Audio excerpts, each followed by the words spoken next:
Un repaso a los sistemas de ficheros más usados en Windows. Windows ha sido tradicionalmente un sistema muy conservador, por lo que en muchos frentes no ha tendido a introducir cambios revolucionarios con el paso de las décadas. Una de las facetas que no ha cambiado mucho es el soporte para los sistemas de ficheros, el cual no se puede decir que haya tenido muchas variaciones desde el lanzamiento de Windows 2000, sobre todo si hablamos de la instalación en local de una edición para escritorio del sistema operativo, donde NTFS lleva más de 2 décadas siendo el rey, y no parece que RFS vaya a desplazarlo en un futuro próximo. De cara a los usuarios domésticos, los principales sistemas de ficheros de Windows son NTFS, FAT, FAT32 y XFAT. El primero es empleado principalmente para el sistema operativo y en discos duros externos. FAT, que hace referencia a FAT16, es un formato que en realidad ha caído en desuso debido a que se ha quedado obsoleto para cubrir las necesidades actuales. FAT32 es un veterano que, pese a sus limitaciones, sigue siendo muy utilizado por su alta compatibilidad, mientras que XFAT fue creado con el fin de acabar con algunas de las limitaciones más prominentes de las versiones anteriores del sistema de ficheros. En este artículo voy a exponer un poco sobre los principales sistemas de ficheros empleados por los usuarios domésticos Windows, ya que FAT16 es muy extraño que sea utilizado en nuestros días. También mencionaré por encima la compatibilidad teórica que tienen con Linux y macOS, dos sistemas operativos que están obligados a convivir con el de Microsoft. FAT32. Empezamos con el que posiblemente siga siendo el rey de las unidades externas, aunque perdiendo mucho terreno en los últimos años debido a la enorme capacidad que tienen en la actualidad hasta los pendrives más baratos. La principal virtud de FAT32 es su alta compatibilidad al estar soportado por prácticamente cualquier sistema operativo que haya logrado un mínimo de difusión y relevancia, entre ellos Linux, macOS y Android. Aquí también hay que sumar la gran cantidad de dispositivos que son capaces de al menos leerlo, por lo que si se quiere tener la garantía de que un pendrive pueda ser reconocido por dispositivos como consolas de videojuegos o fotocopiadoras, se perfila como la opción más segura. Sin embargo, y a pesar de su alta compatibilidad, FAT32 es un sistema de ficheros muy antiguo y por eso arrastra limitaciones como el no soportar particiones de más de 8 TB y es incapaz de almacenar ficheros de más de 4 GB. Otra cosa que los usuarios se pueden encontrar es que da problemas cuando se utilizan muchos niveles de subcarpetas, así que en caso de querer almacenar algo como el CMS Moodle, lo suyo sería introducirlo antes en un fichero comprimido. Continuando con los pendrives, FAT32 no es muy recomendable en unidades que tengan 16 GB o más de capacidad de almacenamiento. La razón no está en nada técnico, sino en la incapacidad del propio sistema de ficheros de almacenar archivos de más de 4 GB. Si se usa un pendrive de 16 GB o más, es muy posible que sea conveniente formatearlo en XFAT, si es que no viene en ese formato de manera predeterminada. Desde hace 2 décadas es difícil encontrar una instalación de un Windows moderno a partir de la versión 2000, que utilice FAT32 como sistema de ficheros para soportar el propio sistema operativo. Y para los despistados, carece de algunas características de seguridad que sí están presentes en NTFS y otros sistemas de ficheros más modernos, aunque sigue siendo usado para la partición de arranque en sistemas UEFI. NTFS.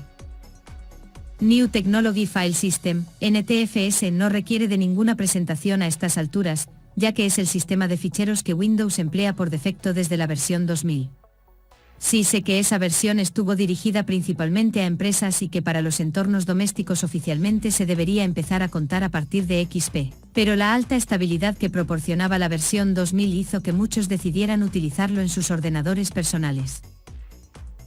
NTFS representó y sigue representando una evolución importante frente a FAT gracias a la inclusión de permisos, el registro transaccional, journal para garantizar la integridad del sistema de ficheros, instantáneas, cifrado, cuotas de espacio en disco por usuarios, enlace duros y otras muchas cosas.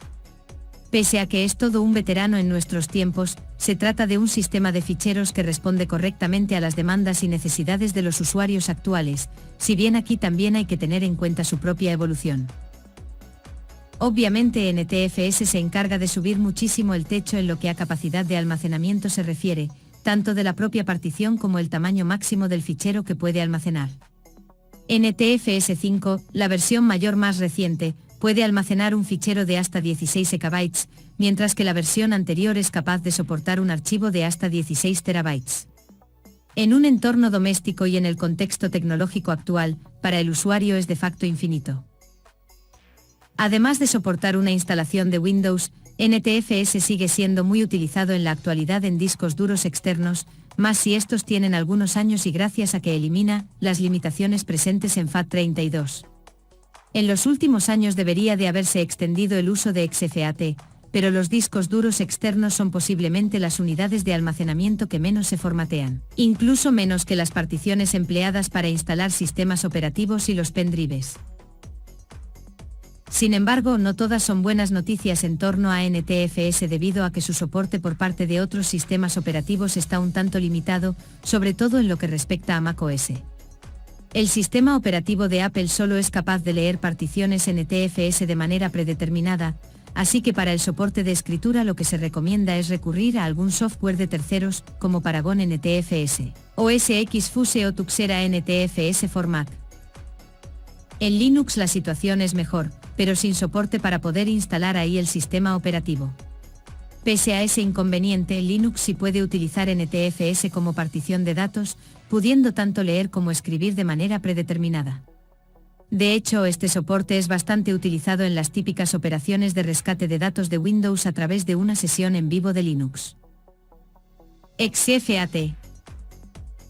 XFAT fue presentado en el año 2006 e introducido en un principio en Windows XP y Vista. Su nombre hace referencia a Extended File Cache Table, lo que ya deja entrever que su propósito es extender las capacidades de FAT o más bien eliminar algunas de sus limitaciones más evidentes, pero sin introducir muchas de las mejores que sí están presentes en NTFS. De cara a los usuarios comunes, la limitación más destacada de FAT32 es el tamaño de fichero máximo de 4 GB. XFAT se encarga de ampliar dicho límite para establecerlo en los 16 KB, lo cual en un entorno doméstico y con la tecnología actual es de facto infinito. Además soporta un volumen máximo de 128 petabytes, por lo que resulta ideal en un principio para los discos duros externos y pendrives de gran capacidad. Como vemos, XFAT se encarga de pulverizar las principales limitaciones de FAT32 a la vez que mantiene características como las altas velocidades de lectura y escritura. Sin embargo, el tema de la compatibilidad puede que no esté del todo bien resuelto en todos los frentes. Windows y macOS cuentan con soporte total si uno no introduce el cifrado en la coctelera, mientras que en Linux se supone que esta situación fue subsanada hace pocos años mediante la publicación por parte de Microsoft de las especificaciones del sistema de ficheros. En caso extremo, la instalación de los paquetes SFATFuse y SFATprox en Ubuntu debería de cubrir este frente. ReFS. Resilient File System, ReFS, es el último sistema de ficheros desarrollado por Microsoft para su archiconocido sistema operativo, Windows. Pero 11 años después de su presentación oficial, parece que no se ha prodigado en exceso más allá de las ediciones orientadas a servidores. Ciñéndome a la documentación oficial, ReFS ha sido diseñado con el fin de maximizar la disponibilidad de los datos, escalar de manera eficiente conjuntos de datos de gran tamaño a través de diversas cargas de trabajo y proporcionar integridad de los datos mediante resiliencia frente a la corrupción. Dicha resiliencia es ofrecida a través de secuencias de integridad, integración de espacios de almacenamiento, recuperación de datos y corrección proactiva de errores.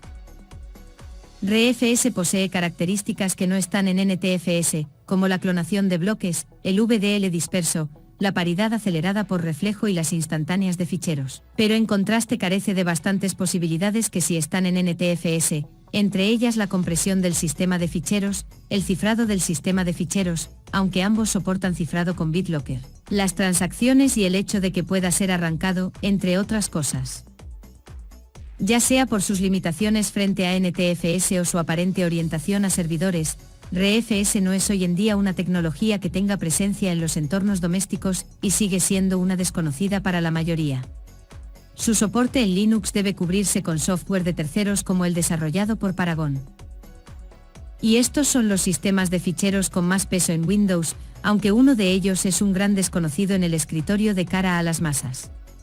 A día de hoy y dependiendo de los sistemas operativos utilizados en PC, si es que usa alguno además de Windows, los más prominentes son NTFS, FAT32 y XFAT por razones que ya han sido expuestas. Saludos.